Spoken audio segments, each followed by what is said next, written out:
Hey everybody, welcome to the Identity Love Podcast, episode 17.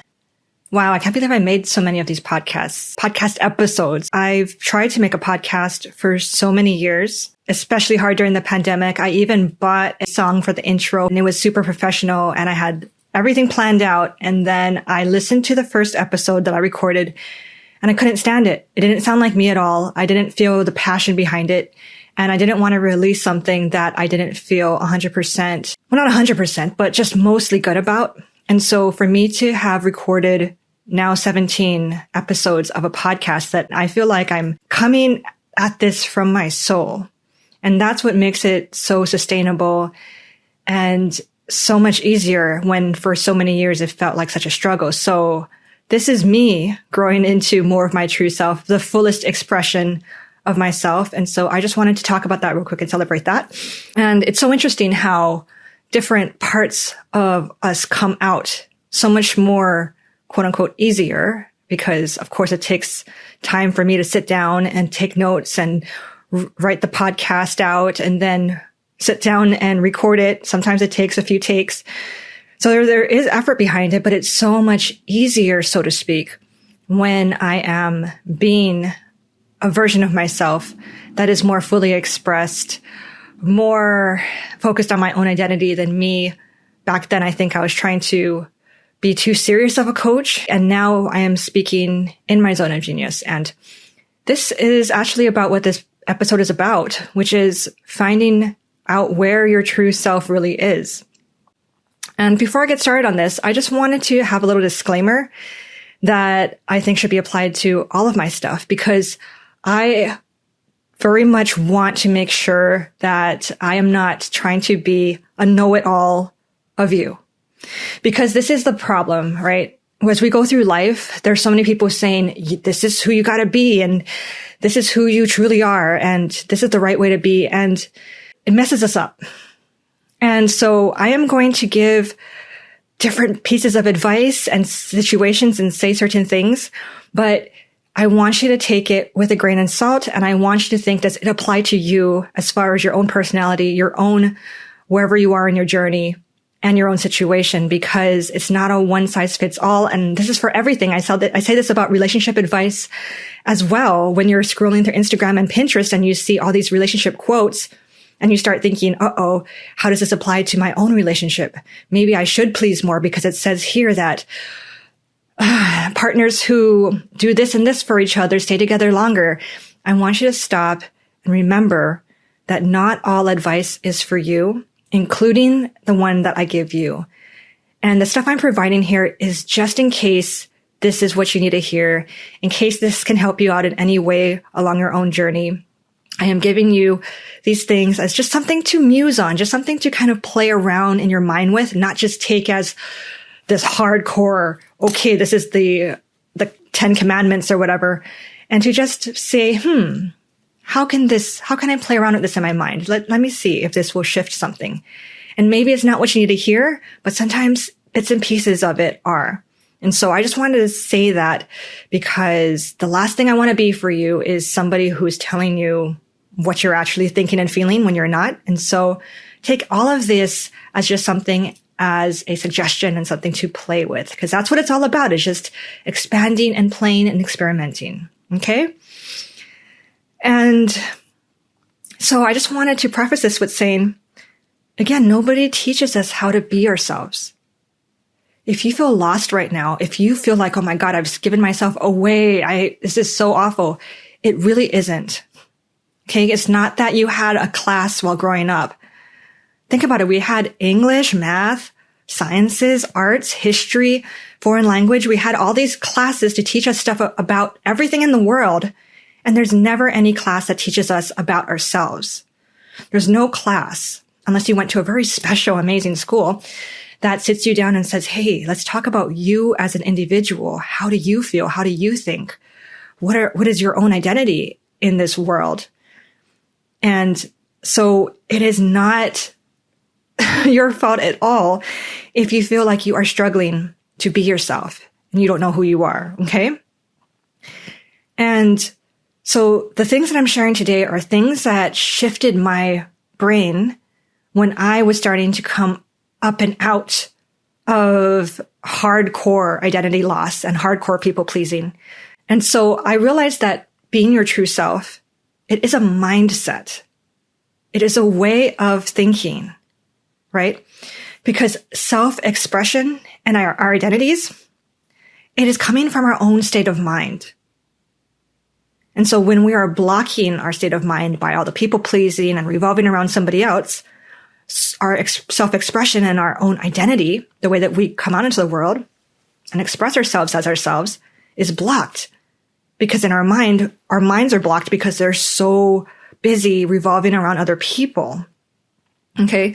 So it's not that you go out and you have to figure out how to just do things differently. It is about thinking in a new way, changing and shifting the ways that you have been habitually thinking throughout the years that have led you to want to please others and doubt yourself. Okay, because there is a true self within you. Remember that. There is a true, interesting, extraordinary, super special version of yourself that is deep inside you, waiting to come out just beneath the surface. And in order to get to that, you have to unblock your mind. And so these things, these little hypotheses that I want you to play around with today are mindset shifts that have helped me in the past to break through and say, oh, wait a minute, that actually, I realize what I've been doing now. Okay. So that's why I want to offer these today in hopes that it might shift a block in your brain so a bit of your true self can be discovered and can come through more easily. Okay, so the first thing that I want you to play around with in your mind, okay, so suspend your disbelief as if you're going to go watch a magic show. Okay, I want you to believe that anything is possible here. And sit with me, okay? Because this is going to give you a kind of like mind twister kind of feeling. Maybe, depending on if you're thinking like this. Okay, so what if when you are alone by yourself, just chilling, relaxing, not worrying about anybody else, that is still not your true self. And instead, what it is a version of yourself that you have become after all the years of trying to not be your true self.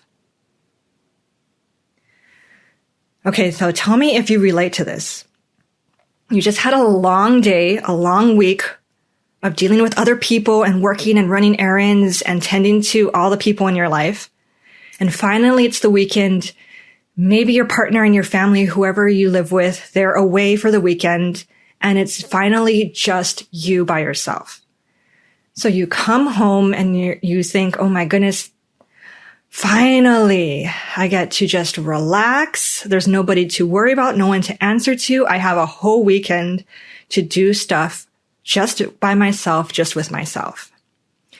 And then you think about all the things that you can do, all the things you want to catch up on, and the things you can get done, and things you're just looking forward to, maybe just relaxing and having this quality me time with yourself.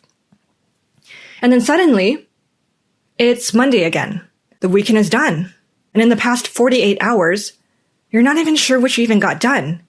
You're like, well, I was kind of just lying around, just getting distracted by stupid things, scrolling, watching trash on TV. Maybe I did a load of laundry.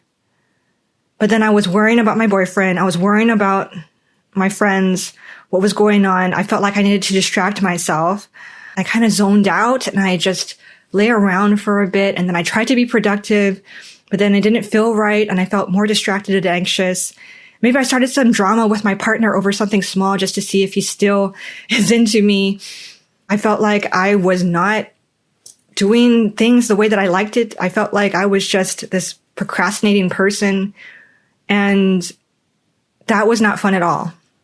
I didn't like that version of myself. But I assume, because this makes total sense, right? I assumed that that version of myself must have been just the real me, right? Because here I am, nobody's around. Finally, there's nobody I have to perform for. There's nobody I have to pander to or worry about or adjust myself for. I'm just me in my underwear, scratching my crotch, right? Not caring.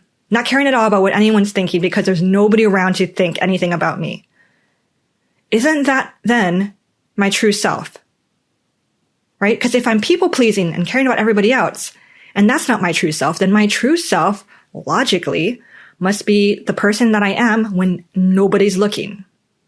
Because what could be more non-performative and true than that, right? When I'm just by myself. But what I want to tell you is that what if that person who is laying around and wasting time and being anxious and starting drama and not doing all the things and not feeling right within themselves and was avoiding stuff, what if that version of yourself, that thing that you feel like is your true self because you're just not even trying, it feels like you're not even trying. What if that's not your true self?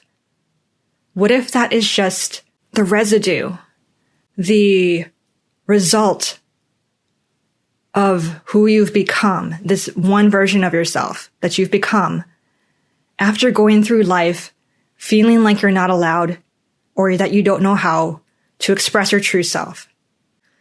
Right? That after you've been going through life just stressing and adjusting and contorting yourself and hiding yourself, that by the end of the week, you are so exhausted, you're so sick and tired of all of that, and you have no energy left to be your true self. You have no energy left to tap into the part of you that makes you feel alive and invigorated naturally. You are tired. It makes so much sense. So when you go home and no one's looking, even though you're not trying, and it feels like it's just natural to you, it is this version of yourself that is just sick and tired of performing for people and just wants to relax and just wants to have a break from it. But then the brain is probably still going and thinking about all these kinds of things, and you feel anxious and awkward because for the first time you're not pleasing somebody else, so you don't know what to do with yourself, so you distract yourself. This is not your true self. And the reason why I'm sharing this is not to make you feel ashamed of how much you're not your true self. This is to show you that this is a good thing. Okay? Because I thought that when my boyfriend wasn't around and he was on a trip somewhere, I thought that this person who was at home, preoccupied with him, worrying about him, not knowing what to do with myself, procrastinating on the things that I said I wanted to do, feeling out of sorts, I thought that that person was the true me, that was my true self, and that it made sense because I'm not around anybody, so I must just be who I truly am. And I felt really, really shitty about that. And I thought, oh my gosh, if this is my true self, then of course I have to people please. I'm a better version of myself when I'm revolving around him because I don't want to be this true self that I am when he's gone. Why would I want to say that this is what I want to be? And so it would block me from continuing on my self-identity journey. And it would keep me clinging on to somebody else, clinging on to a different identity that was for somebody else, because I was so disenchanted by who I was when I was alone and nobody was looking. But then imagine if you went through your life feeling free to be fully expressed as your own identity.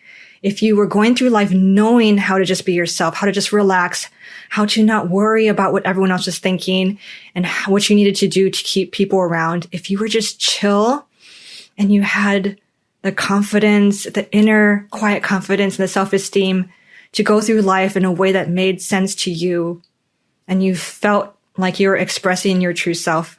If you went through life feeling like you were able to be fully expressed and no longer relying on and revolving around your partner or whomever for you to feel like you have an identity, you'd go through life as a completely different person. And thus, when you go home, you will be a completely different person, even when nobody's looking.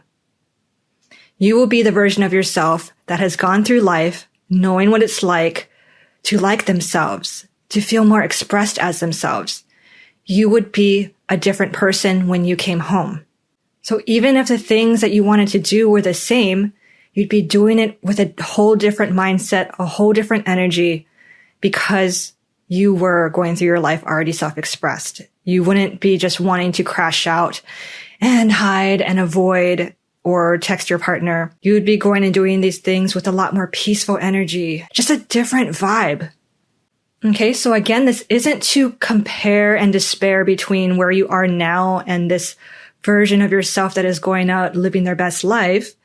This is to remind you that if you are having a less than savory experience of yourself when you are just by yourself, that is not who you really are. When I realized this, it made me feel better because I said, okay, so this isn't who I'm supposed to be. This isn't my true self. This is just who I've become on my journey into finding my true self. And so there's so much more to be discovered, and that once I start to figure myself out more and express myself more as myself, I'm going to feel different. My true self, who I feel like I am being when I'm at home not trying, is going to be a different experience. And I have to just wait and see and to trust and know that there's a different version of myself beneath the surface that is going to come out. I'm going to coax it out. And so that made me feel good, gave me hope. It gave me a different perspective to see that there is someone else in me. It was like, of course I feel like this when I'm by myself, because I'm still figuring out myself. I'm still figuring myself out. So of course I'm going to feel like this at the end of the day. I no longer believe that this person is who I really am. And I'm no longer brought down by it and dismayed by it. I just see, okay, this is where I'm at now. And there's something more coming up. I'm going to have a completely different experience the more that I find my own identity. And oftentimes clients, if they are working with me when they've just broken up with somebody or they have moved out of their family's home or something like that, where they were going off and finding their identity alone for the first time, they often feel this sort of disappointment and dismay when they're spending so much time alone with themselves after all that time, and they feel like they don't like this person that they are. They often think, oh no, is this who I am? Is this who I truly am when I'm not pleasing anyone? But inevitably, once we work and start to bring out the stuff that makes them truly them, and they start to see themselves more visible and more expressed in their life, their perception and experience of themselves change. And now when they're alone, they're a completely different person. They have things to do. They have stuff to focus on. They feel drawn to it. It feels normal for them. And they're no longer just in this dismal place where they feel like that's who they are. So there is a period usually of detoxing and having all the residue from all the pleasing where you feel like you're in between. You're in limbo between these two worlds. And that's completely normal. It is you kind of decompressing from all the different pressures. Like literally, it is like decompression because you've been put inside all of these compression things your whole life. And now that you're relaxing, you have to decompress and feel kind of blobby and weird and out of sorts for a little bit. And then you start to come back into yourself and realign with yourself. And inevitably it happens that you feel different over time. You realize, oh, I'm starting to see myself again. I feel like there's a whole new side of myself now that I have gotten away from that and I am now moving into more of me. So I just wanted to present that if you felt dismayed by how you are when you're alone, that's not your true self. Your true self, when you are being your true self, you are going to like it. Okay? Because how would that make sense if our true self is a version of ourselves that we don't like? The only reason why we don't like ourselves now is because we have been suppressing our true selves. And once we start to bring our true selves to the surface and unblock ourselves, we're going to naturally like ourselves more because we are recognizing ourselves in our own eyes. Okay, so here's mind bender number 2. What if who your partner and friends and family say you are is not who you really are? Weird, right? What if the person that the people closest to you think that you are is not who you really are? Which is weird, right? Because logically thinking, you would assume that these people who have known you for a long time, who you're very close with, who have seen all different sides of you for many years, that they would know you very well. But it's the same thing, where what if the version of you that they know so well is the version of you that has been pleasing and pushing your true identity aside. So they only know that version of you and not your true self. Okay?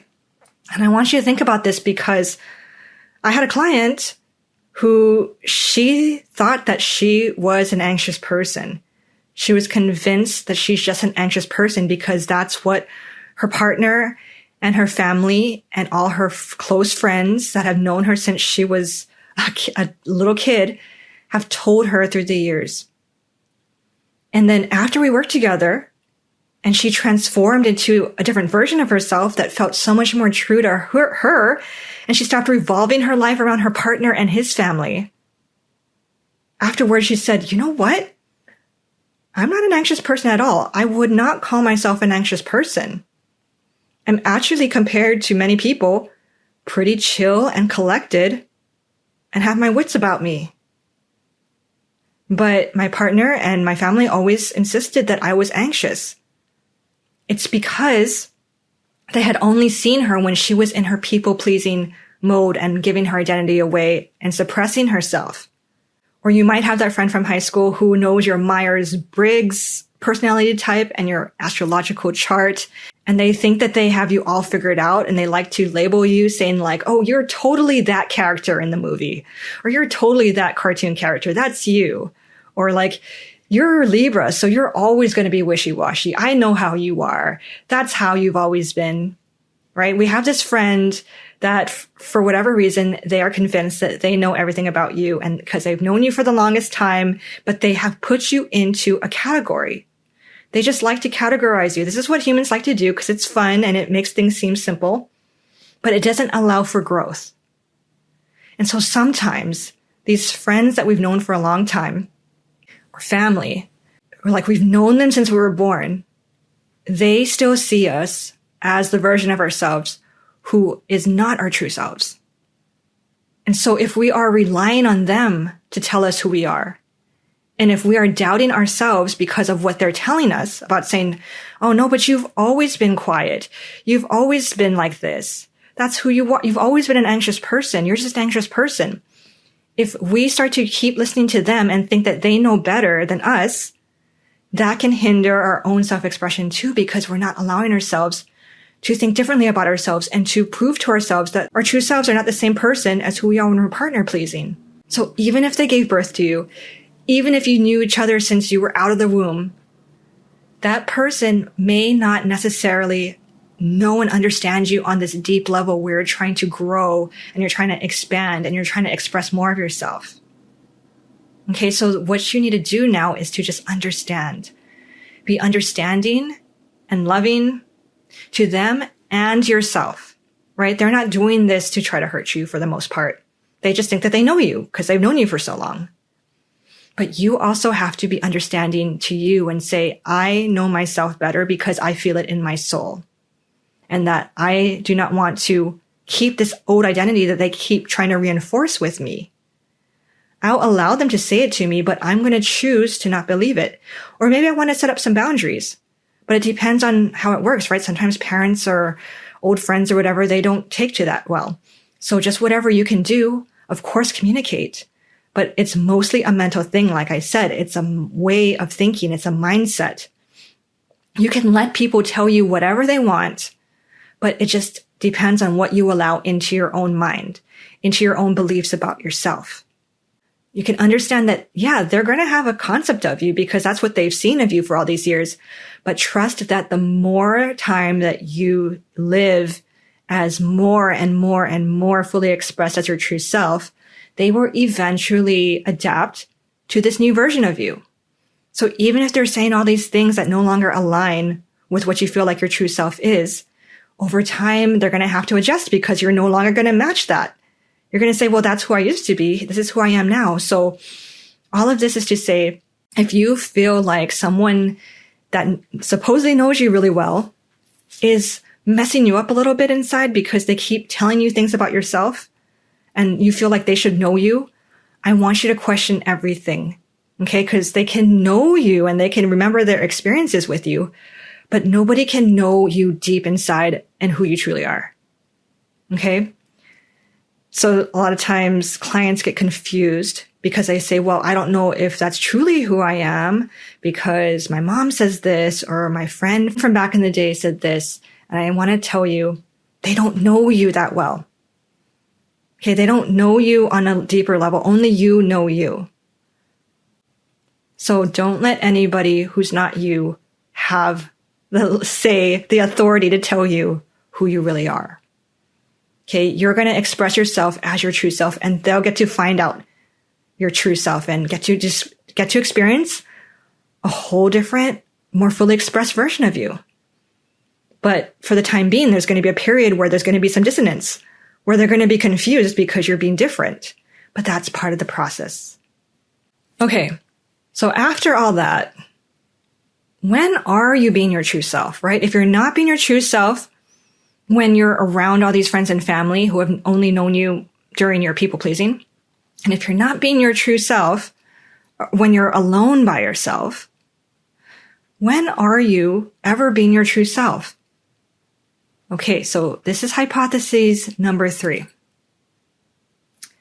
What if you get glimpses of your true self during moments when you are around certain particular people or situations that let you let your guard completely down and just have easy, unbridled fun and expression of yourself?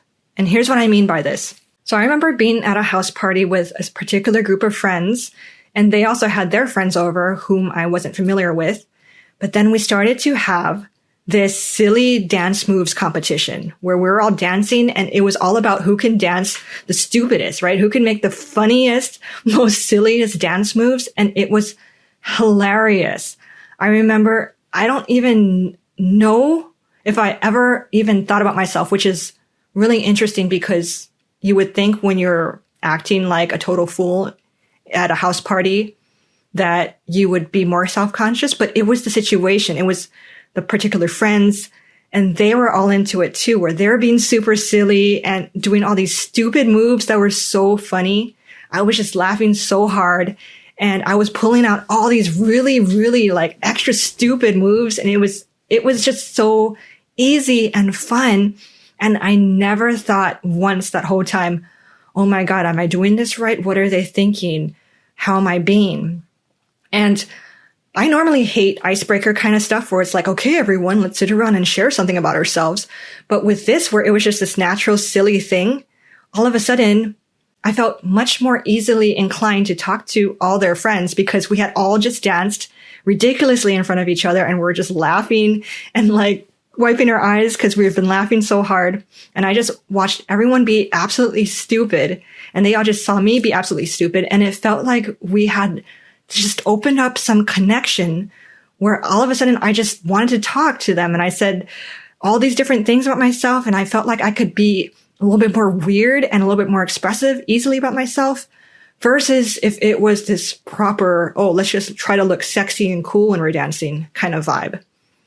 So that situation with those particular people unlocked something within me that allowed something to come through that was just my natural, silly self that then instigated me to just be more of myself and express myself and talk and have no social anxiety and be unafraid to be smiling super big and saying silly things. My true self came out in that moment because I wasn't trying. Okay? And the thing about that is, after that party, I didn't worry about what they thought about me. I didn't think, oh my God, did I say the right things? All I know is that I had so much fun and everything just flowed out of me inexplicably. I don't know how I did it. I've been trying to get rid of my social anxiety for so many years, but that moment, something clicked in that moment where it just went away and it flowed out of me. And I was this expressive, loud person that I had to usually get extremely drunk in order for me to be. So that was an interesting phenomenon for me. Let me give you a second example. There have been times with individual people one-on-one where we've been sitting in a car after work or something like that, just sitting in the car, talking and talking and talking about these deep things in our lives and about these vulnerable things about ourselves, and just having these deep philosophical conversations about all these things, metaphysical stuff, spiritual stuff, talking until the sun comes up. We lost track of time. The sun came up and I felt like I had been reborn, like I was energized, like I was charged.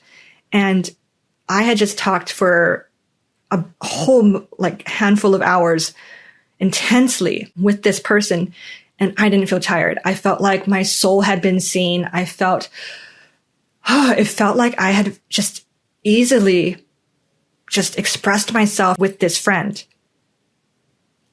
And those two examples are wildly different in so many ways. But the one thing that they both have in common was that it was easy for me and I didn't have to try. I didn't have to be all up in my brain thinking, oh, what do I need to say right? What do I look like? Am I saying the right stuff? What are they thinking about me? All of that was just gone, and I was in the moment and I was just flowing naturally as myself.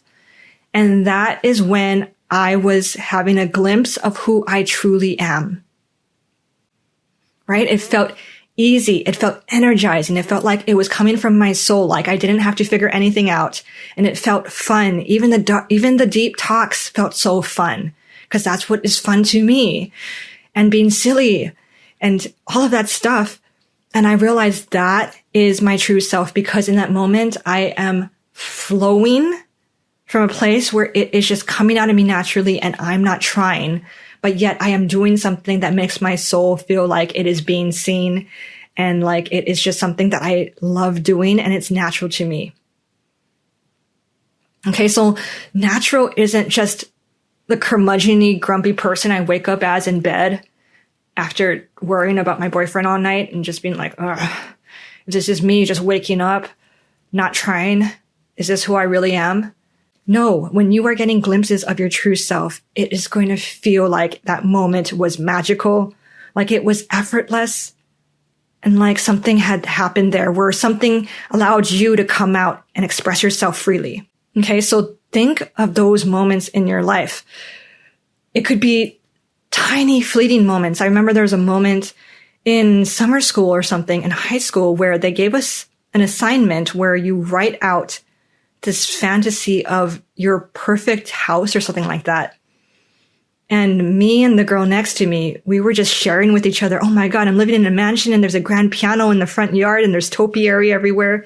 And I had never talked to her before like that.